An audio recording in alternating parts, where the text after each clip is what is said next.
Hi there, it's Peter here again, the guy who hates tomatoes, the guy who loves front-end development, and in today's tutorial we're gonna look at simple scrolling full screen slideshow where we use Skrollr.js to animate one large container containing 4 slides with background images and a little caption on each of the slides.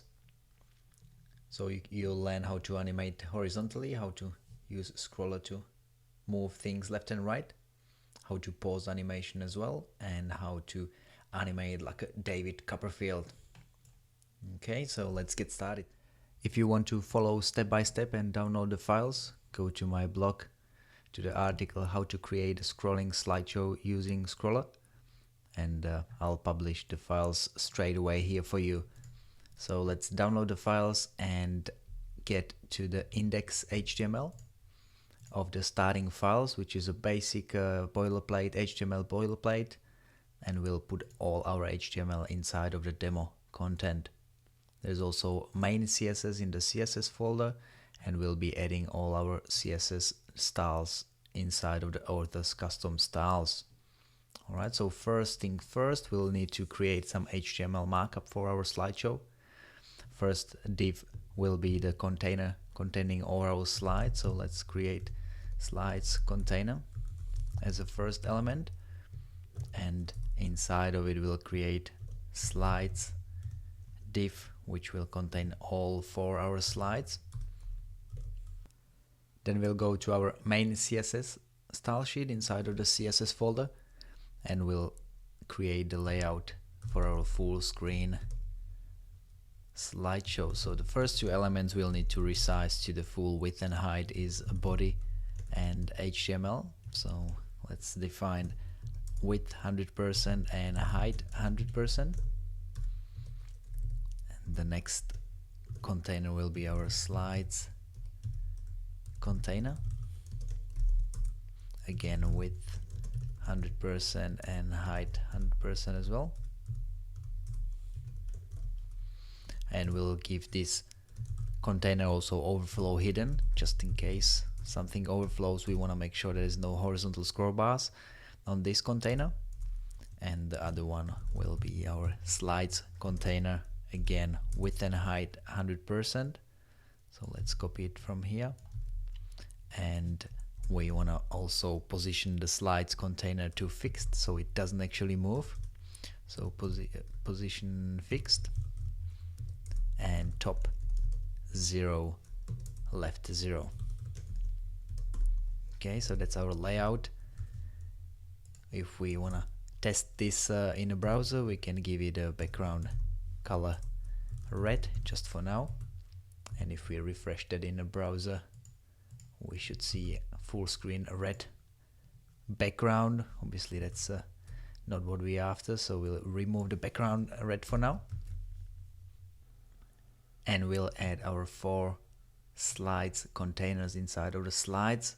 So let's go back to the HTML file, and inside of the slides container we'll paste 4 divs with the ID slide 1, slide 2, 3 and 4, and we'll also have a class slide which will be the general styles for each of the slides.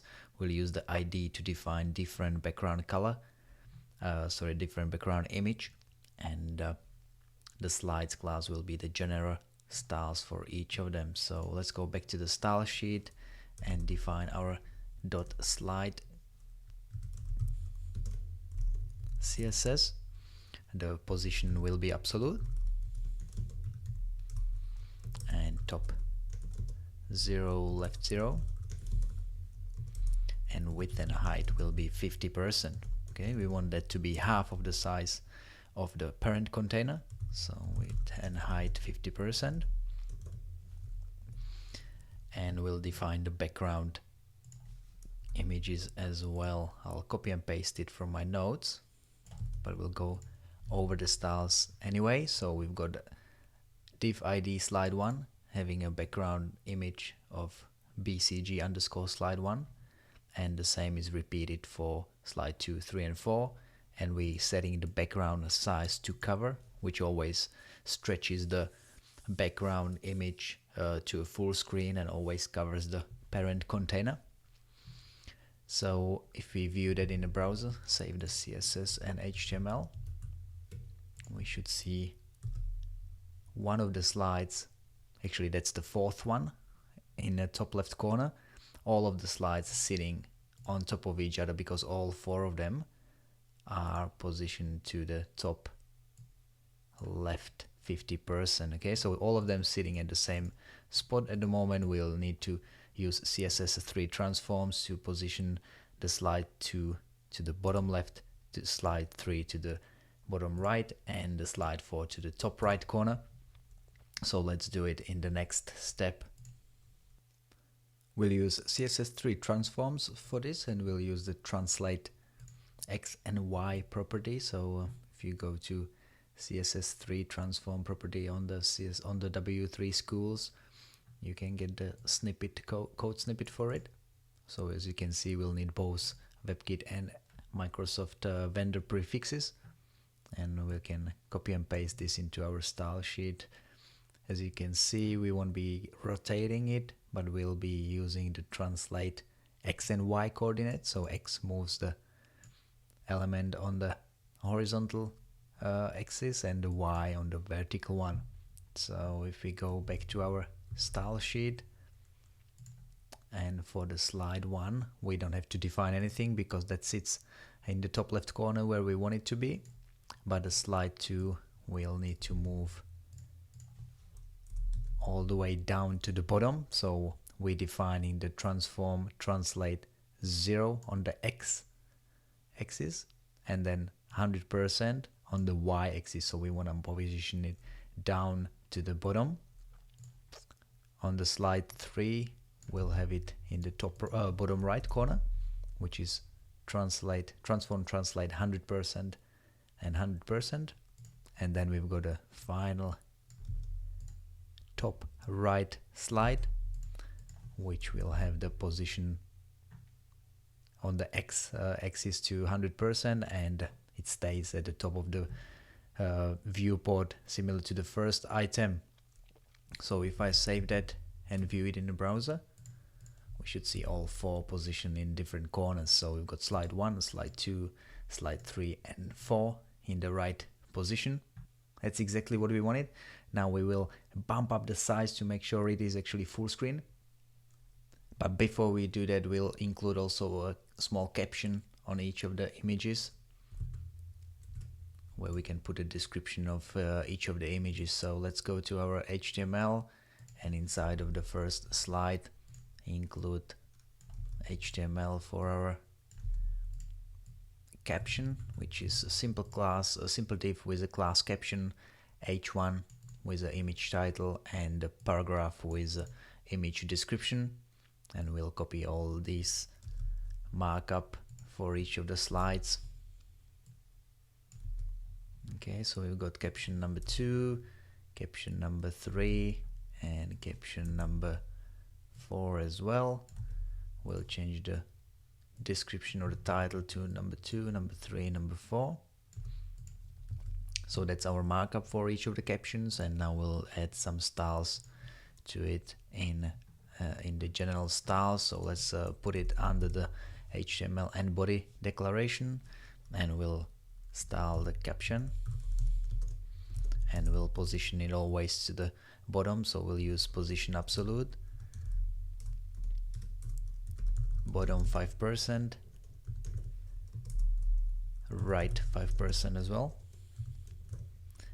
and we'll text align all the way to the right, and we'll give it a color white just to make sure it's readable, FFF. We'll also include some general styles for the caption. So we're defining the paragraph and h1 margin 0, and then we'll setting the margin just to the h1 slide 0.2 ems, and then the paragraph also has a line height of 1.333 m. Then we'll also tweak the color. So if we look at this in a browser, we'll see that each of them is white, but on these two images we wanted to change it to darker gray or darker brownish, so we'll change the color of it in the CSS just for that 2 slides. So we'll write styles specifically for the slide 3 caption, and we'll override the positioning and also the color. So we'll position it 5% left, which means we'll need to define the right auto, otherwise it wouldn't work. And then we'll change the color to 47373F.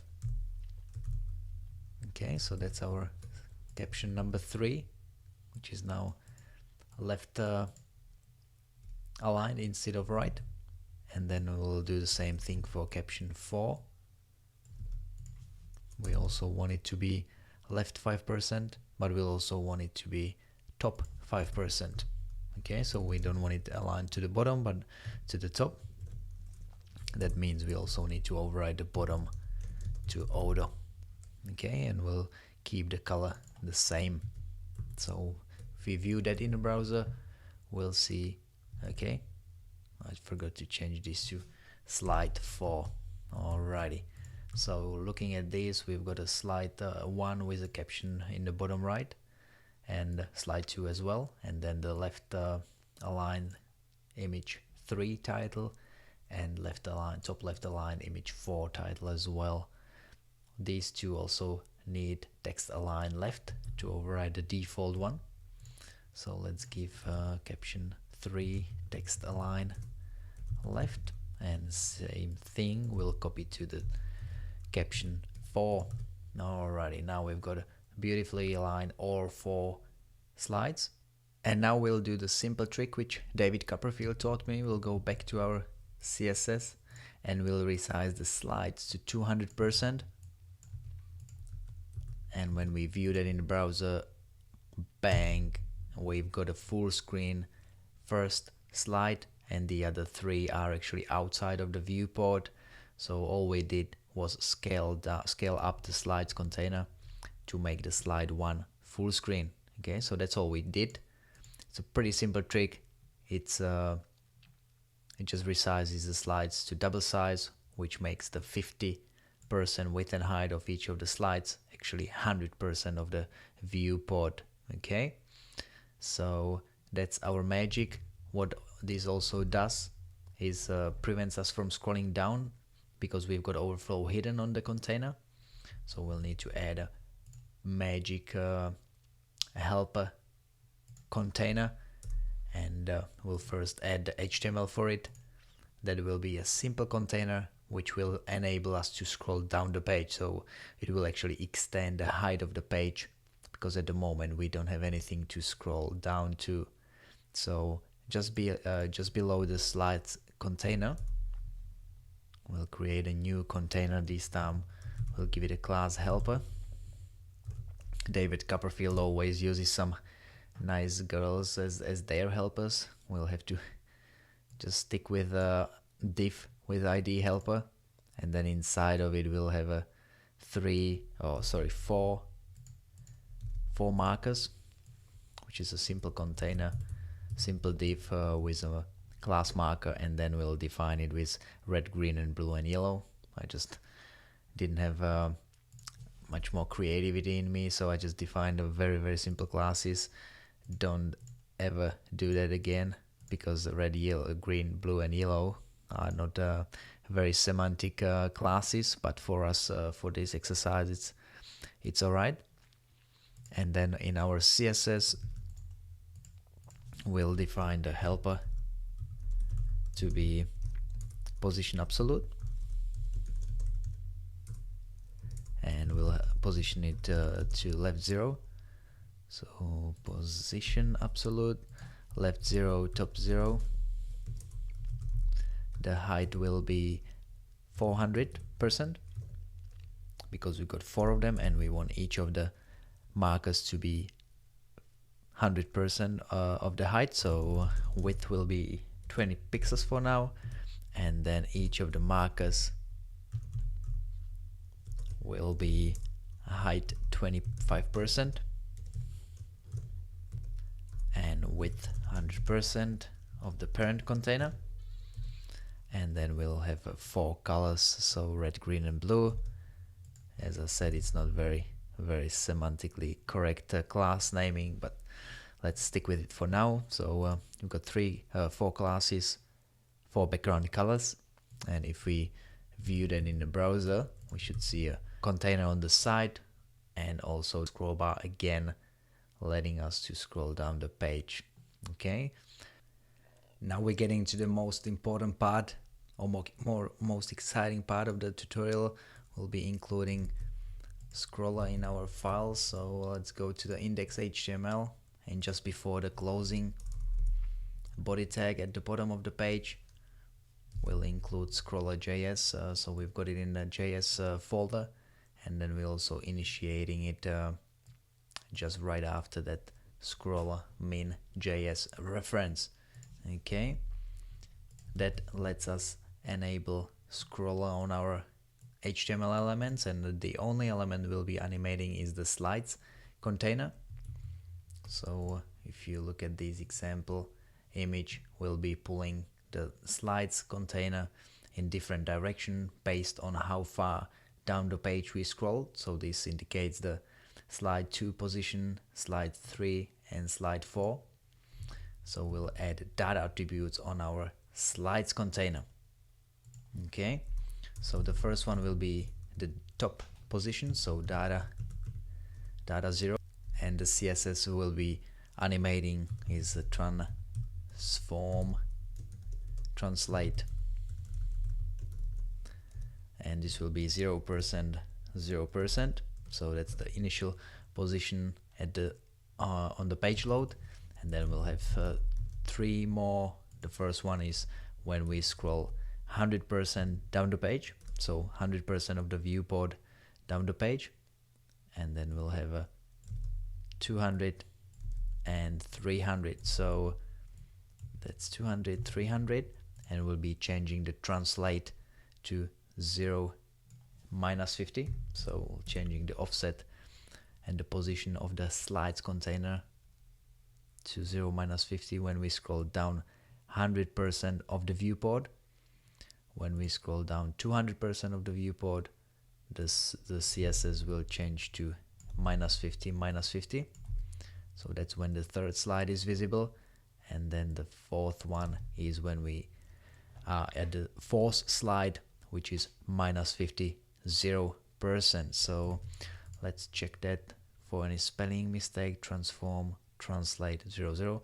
That should be fine. So let's see the David Copperfield magic move. We're scrolling down the page and we'll see everything's moving in the right direction. Cool. As you can see, these markers actually show us where we are in relation of the 100% of the viewport. So each of the colors defines 1/4 of our page. Okay.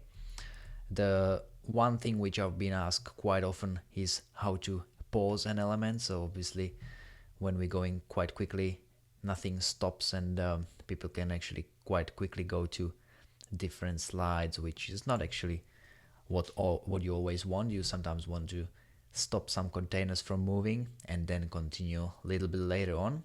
So we'll do that in the next bit. So we'll go back to our HTML, back to our data attributes, and how we can pause this on scroll is when we include a keyframe. So we'll include keyframe, let's say after 50% of scrolling down the page, and we'll keep this one empty. That will create a keyframe, so the element will actually not move for 50% of the scrolling down, and we can include these after each of them.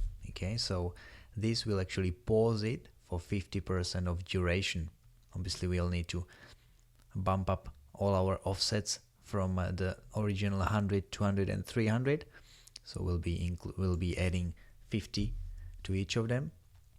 So this will end up being 150. So we're going from 0 to 50 to 150, then plus 50 is 200. There will be another keyframe, then we'll have a 300 because we want to scroll 100% of the viewport, for that's the duration of our animation. 350 is another keyframe, and then 450 is a final animation in. Okay, so we're pausing every slide for 50%. That's why we've got 0 and 50. That's why we've got 150, 200, and 300 to 350. Okay, so viewing this in a browser, you'll see that each of the slides actually pauses for 50% of the duration of the scrolling duration, and gives us much smoother effect and give the user a chance to actually read the content of the slide before going to the next one. And last few final tweaks, we'll go back to the HTML, or actually the CSS, because we need to tweak the height of our helper. At the start we had everything to last 100%. That's why we had a helper to be 400% height, but because now everything is happening for 150%, so 150 times 4 is 600, so we're resizing the height of the helper to match the length of our original animations. Alrighty, it's a lot of math, a lot of calculations, but that's what Skrollr is about, that's what front-end development is about anyway. So hope you enjoyed this tutorial, hope you like the final effect.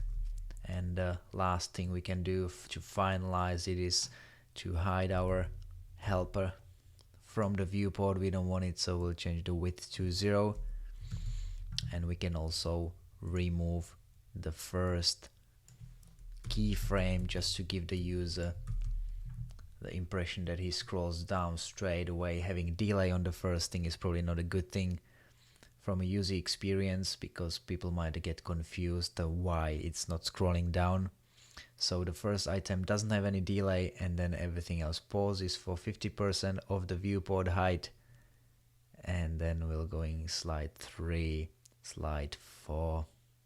Enough of Skrollr, enough of animations, enough of data attributes and offset. I can see steam coming out of your head. If Skrollr is still confusing to you, join me in my parallax scrolling masterclass, where you can learn how Skrollr works from scratch, so you can comfortably create any scrolling animations you have in your mind, or your designer or your client.